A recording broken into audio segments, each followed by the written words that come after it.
Hello everyone, welcome to my channel Indian mom in Canada. Neha, कैसे हैं आप सब? उम्मीद करती हूँ आप सब बहुत अच्छे होंगे। मैं भी बहुत अच्छी हूँ। आज है वेंसडे। यस, आज है वेंसडे एंड आज का वेदर है 22 डिग्री सेल्सियस। बहुत ज़्यादा गर्मी नहीं है बाहर, अच्छा है वेदर। धूप निकली हुई है बट वेदर बहुत अच्छा है। और अभी टाइम हो रहा है 3:30 का एंड मेरा खाना वगैरह बन चुका है। आज मैंने बनाई है मसूर की दाल और आज मैंने ना सीधा कुकर में ही बनाई है, कल के जैसे नहीं कि अलग से तड़का लगाया। उससे ना बर्तन भी ज़्यादा गंदे हो जाते हैं और काम भी बढ़ जाते हैं। तो आज मैंने कहा मैं वो वाला काम नहीं करने वाली हूँ। तो मैंने फुलके भी बनाए हैं एंड राइस भी बन रहे हैं, क्योंकि बच्चों को खाने थे राइस एंड मुझे शर्मा जी को, हमें दाल, मुझे लाइक मैं खाऊंगी ओनली दाल। शर्मा जी फुलके खा लेंगे एंड दाल, अगर सॉरी राइस खाने होंगे तो वो भी खा लेंगे। एंड यस, मैंने नेल्स करवा लिए हैं अपने, दोनों हाथों के करवाए हैं इस बार, बिकॉज मतलब यूजुअली मैं नहीं करवाती हूँ दूसरे हाथ के, बट इस बार मैंने दोनों हाथों के करवाए हैं एंड पैरों के भी करवाए हैं। ये हैं मेरे पैरों के। पहले जो पैरों वाला कलर है ना, वो मैं हैंड्स पे भी करवाने वाली थी, पर फिर मैंने सोचा कि नहीं, पैरों पे डार्क कलर अच्छा लगता है एंड हाथों पे लाइट ही, क्योंकि गर्मी बहुत ज़्यादा है। और इस बार देखिए मैंने ना ये ट्री सा बनवाया है, मतलब मैंने लाइट ही रखा है क्योंकि गर्मी बहुत है, तो अकॉर्डिंग टू वेदर ही मैंने करवाया है। हालांकि मुझे डार्क कलर्स पसंद हैं बट नहीं। तो यहाँ अभी अनाया की नेल्स कट करके हटी हूँ। थोड़ी बहुत तैयारियाँ जो पेंडिंग है वो बस कर रही थी। कल भी हम कुछ सामान लाए थे एंड होप सो आज भी जाएंगे, क्योंकि तैयारियाँ ना एंड तक चलती ही रहती हैं। और सामान ऑलमोस्ट ख़त्म हो चुका है। बस फ्रूट्स, ब्लूबेरीज़ बहुत ज़्यादा रखी हैं। ब्लूबेरीज़ तो नहीं ख़त्म हो पाएंगी, 2 फुल पैक पड़े हैं। अगर किसी को चाहिए तो बता दीजिए, जो विनीपेग में रहता है, मैं भिजवा दूंगी आप सभी को। मुझे ब्लूबेरीज़ बहुत अच्छी लगती है, मे बी मैं अपने साथ ले जाऊँ, एयरपोर्ट पे खा लूँगी। बाकी देखते हैं, नहीं तो अमन को बोल के जाएंगे, बट मुझे नहीं पता वो खाती है या नहीं, क्योंकि मैंने उसको कभी ब्लूबेरीज़ लाते हुए नहीं देखा है। बाकी कल हम जाकर बैंक में अपना गोल्ड वगैरह भी सभी रखा है, क्योंकि घर पे कुछ नहीं छोड़ के जाना। तो जो भी घर पे रखा था थोड़ा बहुत सामान, वो बैंक में हम डिपॉजिट करवा आए हैं। तो कल काफ़ी सारे हमने काम किए। कल जब हम बाहर गए थे मैंने वीडियो नहीं शूट किया था।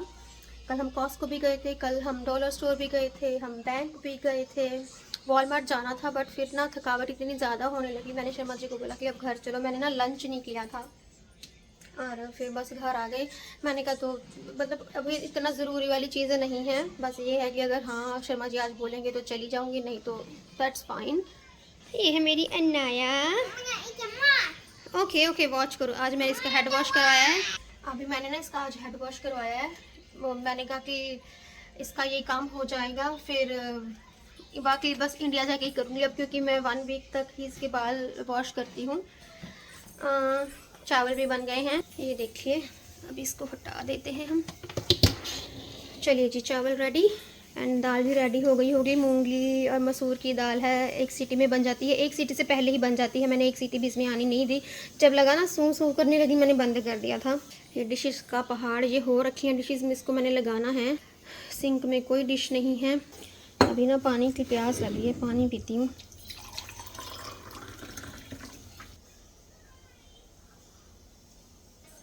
और मुझे इतनी गर्मी लग रही है ना, बहुत ज़्यादा। एंड मेरे पास ना एक हेयर कॉम्ब है, हेयर स्ट्रेट करने वाला, मैंने आपको दिखाया भी था। मैं उसको भी यूज़ कर रही थी। थोड़े थोड़े से ऊपर से हो गए हैं, बट नीचे से ना मेरे बाल थोड़े से वेवी हैं, करली भी नहीं वेवी से हैं। और फिर मैंने इतना ज़्यादा टाइम भी नहीं वेस्ट किया। मैंने कहा मैंने कौन सा कहीं जाना है, बट बस मैंने यही सोच रही थी कि उसको इंडिया लेकर जाऊँ कि ना लेकर जाऊँ, क्योंकि वहाँ पर तो इतनी ज़्यादा गर्मी होगी कि बाल खुले छोड़ ही नहीं सकते हैं। तो स्ट्रेट करने का क्या हो, तो मैं यही सोच रही थी उसको लेकर जाऊँ कि ना लेकर जाऊँ, पर अभी देखती हूँ। कल ना मैंने एक वो ली है लिपस्टिक एंड लिप लाइनर सिफोरा का। मेरी फर्स्ट परचेज़ है वो। मैं इतनी कॉस्टली चीज़ें लेती नहीं हूँ, क्योंकि मुझे ना वैरायटी चाहिए होती है। बट कल शर्मा जी कहते मैं दिला रहा हूँ, अभी कह रहे थे और तुम चीज़ें ले लो या कुछ। मेरा ना एक का लॉरियल का किसका लैक्मे का काजल था। मैं यूजुअली काजल पेंसिल ज़्यादा लगाती हूँ, आईलाइनर नहीं लगाती हूँ, तो इनसे वो टूट गया था। तो मैंने इनको बोला आपने मेरा वो तोड़ दिया काजल पेंसिल, इतना कॉस्टली था। कहते कोई ना और दिलवा दूंगा। मैंने कौन सा जानबूझ के तोड़ा है। तो हालांकि मेरे पास और बहुत सारे हैं। फिर कल मुझे ये सिफोरा के शोरूम लेकर गए थे कि तुम्हें चाहिए ले लो। तो मैंने इनको बोला कि नहीं, मुझे नहीं चाहिए। बट हाँ, एक लिपस्टिक एंड लिप पेंसिल मैंने ली है, छोटी सी ही ली है, ज़्यादा बड़ी नहीं, क्योंकि मेरे पास ऑलरेडी बहुत सारी लिपस्टिक्स हैं। तो फिर मैंने इनको बोला कि वैसे ही एक्सपायर हो जाएंगी। कभी ना मैंने 2-3 लिपस्टिक्स गिराई भी हैं। एक तो बिल्कुल थोड़ी थोड़ी सी रह गई थी, और अभी उनकी ना स्मेल चेंज सी हो गई थी, काफ़ी पुरानी हो गई थी वो। तो फिर मैंने सोचा कि स्किन में कोई एलर्जी हो या कोई दिक्कत हो जाए, मैंने उससे पहले ही गिरा दिया। पर मैं ना मतलब एक और चीज़ था मेरा मन करवाने का, वो रह गई है। पर अभी मन अभी भी हो रहा है कि अभी भी मेरे पास टाइम है, अभी तो इंडिया गई नहीं हूँ, अभी तो मैं यहीं पे हूँ, वो करवाऊँ या ना करवाऊँ। बात यह है कि वो ना जगह बहुत दूर है जहाँ से मुझे वो चीज़ करवानी है। तो हालांकि मैं शर्मा जी को बोलूँगी वो करवा देंगे। बाकी तो मेरे को ही हो रहा है कि जाऊँ कि ना जाऊँ। Fly is annoying you. अच्छा मम्मा राइस ले आए, राइस तो बन गए हैं। Fly is stupid. अरे तुम्हारे लिए ले आऊँ राइस और दाल क्या, कि थोड़ी देर में खाना है जब पापा आएंगे। थोड़ी देर। और बाहर का वेदर देख कितना प्यारा हो गया, धूप भी चली गई है। मुझे पता नहीं इतनी गर्मी क्यों लग रही है। और इवन अनाया भी अभी बोल रही थी कि मम्मा आपके हैंड्स बहुत गर्म हो रखे हैं। मैंने भी इसके नेल्स कट किए, पैरों के भी किए। पता नहीं अनाया के ना 1 वीक के अंदर अंदर ही पड़ जाते हैं। अभी आरव के मतलब पैरों के किए हैं, वैसे थे नहीं, बस एक टो का था, एक ही था, तो थंब वाला वो मैंने कर दिया।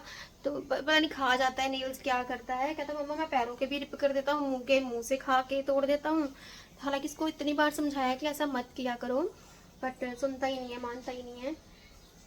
एंड अभी ना दिल में सच में और धक धक होनी शुरू हो गई है। कभी मतलब मिक्स्ड फीलिंग्स आ जाती हैं, कभी नर्वसनेस हो जाती है, कभी खुशी की लहर दौड़ पड़ती है कि इंडिया जा रहे हैं। फिर मतलब बहुत सारे डिफरेंट से वो होते हैं, है ना। पर अच्छा तो लगेगा ही, मज़ा आएगा। बट गर्मी का सोच के, या फिर ये वो सफ़र जो इतना लंबा है ना, प्लेन में बैठे बैठे ना पैर जुड़ जाते हैं भाई बहुत। मतलब मेरे को वो सफ़र करना पसंद नहीं है। काश हमारे पंख लगे होते और हम उड़ के पहुंच जाते।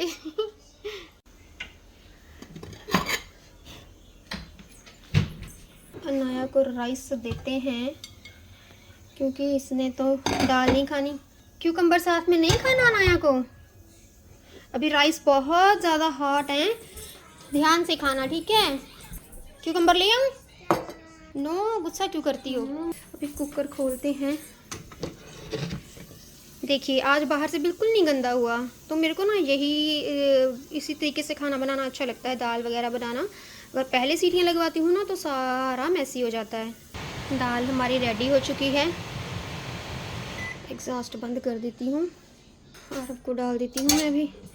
पता है 2 दिन से ना दोपहर को खाना नहीं खा रहा था, और फिर शाम तक आते आते इसकी हालत ख़राब भूख के मारे। फिर गुस्सा करता, गैर टाइम बोलता मुझे खाना बना के दो। और ऐसे नहीं कि जब मैं कुछ बना दूँ, नहीं, टेस्टी वाला खाना है, बाहर से मंगवा के दो। तो आज मैंने इसको बोला भाई आज मुझे तंग मत करो, आज खा लो खाना, क्योंकि रोज़ रोज़ मुझसे तुम्हारे नखरे नहीं झेले जाते हैं। अभी भी नखरे कर रहा था। फिर मैंने पूछ के मैंने कहा दाल और राइस खाओगे, कहता हाँ जी। तो फिर मैंने वही बना लिए। मेरे बच्चे ना अब इंडिया चले हैं, बोलूँगी करो दादी को तंग, करो बुआ को तंग। सो मैंने क्यूकम्बर भी काट दिया है। अनाया तो मना कर रही है, कहती मुझे क्यूकम्बर नहीं खाना। आ रहा, अब फ़ोन बंद कर दो। यहाँ पे रख दिया मैंने, ब्लू चेयर लेके खा लो। और अनाया बेटा नीचे मत गिराओ। अनाया तुम भी चेयर पे बैठ के खाओ और गिराओ मत। चलिए जी खाओ। 4 बजने में 10 मिनट रह गए हैं, शर्मा जी अभी तक नहीं आए। अनाया बालों को मत टच करना, अभी अनाया के बाल गीले हैं, मैं बाद में करती हूँ उनको सेट। कभी कभी तो मन करता है इसके बाल काट दूँ मैं। जब वॉश करती हूँ ना थोड़ा सा परेशान होती है। और बच्ची है वो भी क्यों ना। शैम्पू इसकी आँख में चला जाता है, इसको लगता है फिर पता नहीं क्यों। हालांकि जॉनसन बेबी शैम्पू मैं यूज़ करती हूँ। अगर किसी को पता हो ना बच्चों के लिए कोई और अच्छा शैम्पू हो, प्लीज़ मुझे कमेंट करके बताइएगा। क्योंकि ना मुझे समझ में नहीं आता कि मैं कौन सा शैम्पू, और आई थिंक जो शैम्पू हम यूज़ करते हैं, जैसे मैं पैंटीन यूज़ करती हूँ, समटाइम्स मैं हेड एंड शोल्डर यूज़ कर रही थी, but right now I am using Pantene, या पैंटीन का ही कंडीशनर और पैंटीन का ही शैम्पू। तो मैं कभी कभी सोचती हूँ कि वो वाला यूज़ कर लूँ, पर नहीं, डर लगता है, अभी अनाया छोटी है। खा के देखो आरो, खा के देखते नहीं हो, पहले ही रोना शुरू कर देते हो। चलो खाओ। रात को मैं पता क्या बनाऊंगी, तुम्हारी पसंद की चीज़। ठीक है, ठीक है।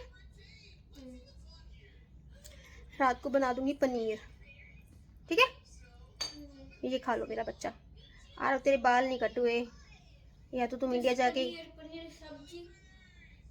पनीर की सब्जी बनाऊंगी। हाँ, पनीर पकौड़ा नहीं बेटा, तली हुई चीज़ रात को नहीं खाते। और तुम्हारे बाल नहीं कटे हुए, या तो इंडिया जाके कट करवाना अभी। इसकी नानी बोल भी रही थी कि हाँ इंडिया की कट करवा लेना। मैंने कहा ठीक है। और हाँ, परसों ना रात को, जैसे मेरे को रात को नींद नहीं आती है, तो रात को लेट सोना सुबह लेट जागना, मेरी यही रूटीन चल रही है। तो ना परसों रात को मैंने देखी थी वो वाली मूवी, नाम नहीं याद आ रहा, रानी मुखर्जी की है, रियल स्टोरी है वो, Mrs Chatterjee versus Norway. Mind blowing movie, जिसने नहीं देखी ना आप वो देखिएगा, पूरी सच्चाई उसमें बयां की हुई है। थोड़ा सा आपको हिंट दे देती हूँ कि जैसे देखिए, इंडिया में पेरेंट्स का अपने बच्चों को पालने का सिस्टम टोटली डिफरेंट है। हम अपने बच्चों को हाथ से खाना खिला देते हैं, हम अपने बच्चों को उनकी सेफ्टी के पर्पज़ से कभी कभी ऐसी चीज़ें कर देते हैं कि सामने वाले को लगता है कि ये बच्चे को हार्म कर रहे हैं, बट ऐसा होता नहीं है। क्योंकि कहते हैं ना, माँ बाप की मार में भी बच्चे की भलाई ही छुपी होती है। तो ये स्टोरी इस तरह से है कि रानी मुखर्जी और उसके हस्बैंड, जैसे वो नॉर्वे में रहने जाते हैं, और उसके हस्बैंड ना सिटीज़नशिप लेना चाहते हैं वहाँ की। एंड जो रानी मुखर्जी होती है, उनको वहाँ की लैंग्वेज भी नहीं आती, उनके 2 बच्चे भी वहीं पर होते हैं, पहला लड़का दूसरी लड़की। तो उसको ना, जैसे वो अपने बच्चों को हाथ से खाना खिलाती है, या कोई बार जैसे स्कूल में कोई प्रोजेक्ट सबमिट करना था वो भूल जाती है, तो 2 छोटे छोटे बच्चे जब होते हैं, एक माँ को हैंडल करना बहुत डिफ़िकल्ट होता है। एंड उसके हस्बैंड उसको घर के काम में बिल्कुल भी हेल्प नहीं करते हैं। तो बाहर की कंट्रीज़ में ना हस्बैंड्स करते हैं, ऐसा नहीं होता कि लेडीज़ अकेला घर के कामों के लिए बनी हुई हों। तो उनको जैसे आसपास के लोग देखते हैं, या कोई कंप्लेन कर देता है उनकी, स्कूल से भी वो पूछते हैं, तो वो कहते हैं हाँ इसकी मम्मा लापरवाह हैं, ध्यान नहीं दे पाती हैं। तो उनकी इन्वेस्टिगेशन शुरू होती है। घर पे ना चेक करने के लिए कोई एजेंसी वाले वो आते हैं वहाँ की गवर्नमेंट की तरफ से। तो मतलब ना वो उसको अनफिट मदर शो कर देते हैं, इररिस्पॉन्सिबल मदर शो कर देते हैं, बच्चों को उठा कर ले जाते हैं, फोस्टर में डाल देते हैं। तो वो बंदी इतना परेशान हो जाती है, उसको पता ही नहीं होता कि वो ना वो उनको लगता है कि नॉर्मल है, जैसे वो बच्चों को हाथ से खाना खिलाती है, वो बच्चों को अपने पास ही सुलाते हैं। फॉरेन में मैक्सिमम, मतलब मैक्सिमम क्या, बच्चों को ना अपने साथ नहीं सुलाते पेरेंट्स, अलग रूम में ही सुलाते हैं। बट हम इंडियन पेरेंट्स, हम अपने बच्चों को अपने पास सुलाते हैं। तो यहाँ पर ये चीज़ें ना ठीक नहीं मानी जाती। उनको लगता है कि पेरेंट्स अच्छे से परवरिश नहीं कर पा रहे हैं बच्चों की। तो मतलब काफ़ी वो बंदी इतना लड़ती है अपने बच्चों के लिए, इतना गुस्सा करना, तो वो ऐसे शो करते हैं कि ये मेंटली भी ठीक नहीं है, इसकी हरकतें ठीक नहीं हैं, बच्चे इसके साथ सिक्योर नहीं हैं, मतलब ऐसी ऐसी चीज़ें उस पर इतने इल्ज़ाम लगते हैं, इतना कुछ। वो अपने हस्बैंड को भी बोलती है कि प्राइवेट वकील कर लो, वो कहता है पैसे लगेंगे इतने, ये वो, कोई बात नहीं, बस मेरे एक बार सिटीज़नशिप हो जाने दो, जब सिटीज़नशिप हो जाएगी तो बच्चे हमारे पास मिल जाएंगे। This is a real thing. यहाँ पर आके लोग ऐसा करते हैं। तो ना वो अपने पेरेंट्स को बुलाती है, उसके पेरेंट्स आते हैं, उसके हस्बैंड उसको मारते भी हैं, वो ये भी कंप्लेन होती है कि हस्बैंड इसके साथ अच्छा व्यवहार नहीं कर रहे, ये बच्चों के सामने लड़ते हैं। मतलब ऐसी ऐसी चीज़ें, मैं इन चीज़ों को बहुत अच्छे से समझ पाती हूँ क्योंकि हम बाहर रहते हैं। मैं ये नहीं कह रही कि हमने भी ऐसा किया, बट हमारे केस में हमारे रिलेटिव्स ने हमें पहले ही बता दिया था कि फ़ॉरेन में बच्चों पर हाथ उठाना, बच्चों पर चिल्लाना ये अलाउड नहीं है।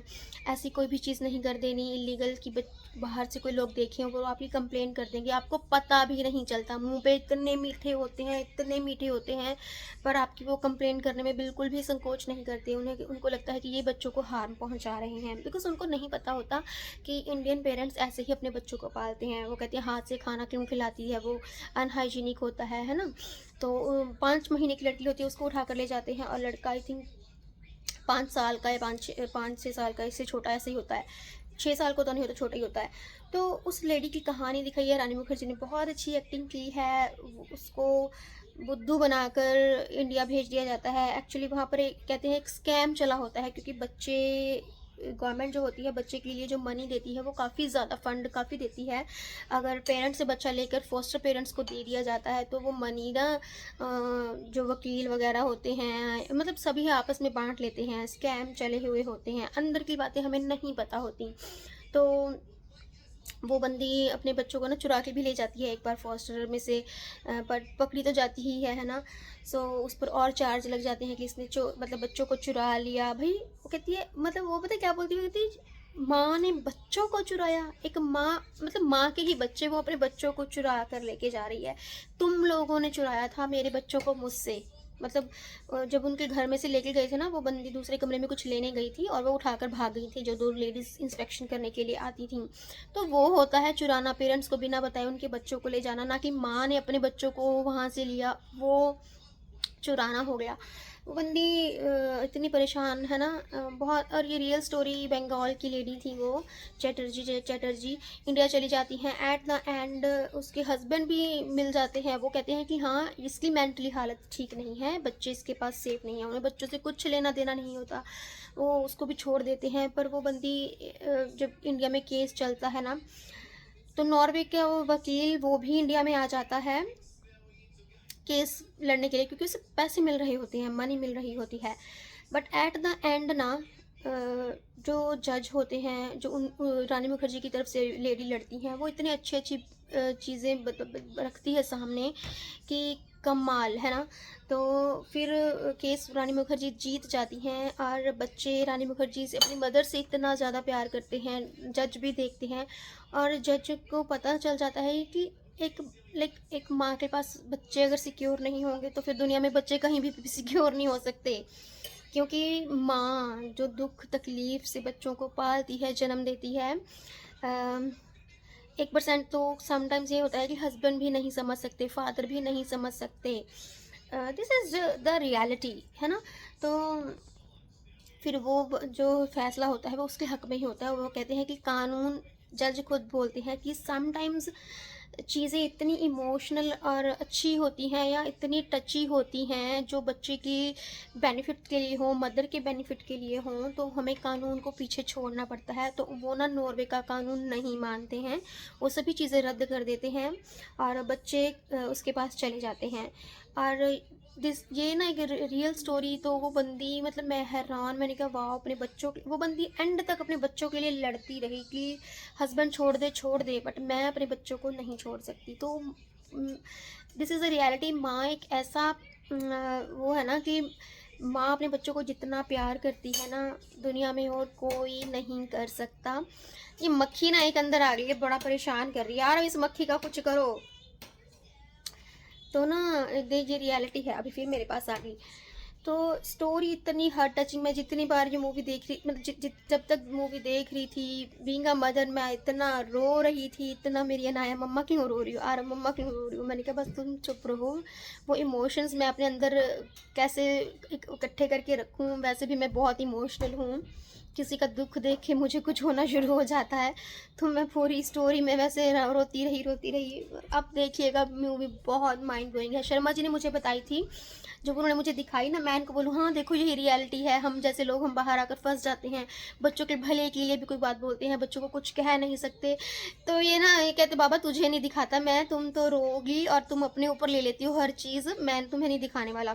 तो मैं, मेरे को ना उस नाम नहीं पता था उस टाइम इस मूवी का, इन्होंने बस लगा के दे दी थी मेरे को।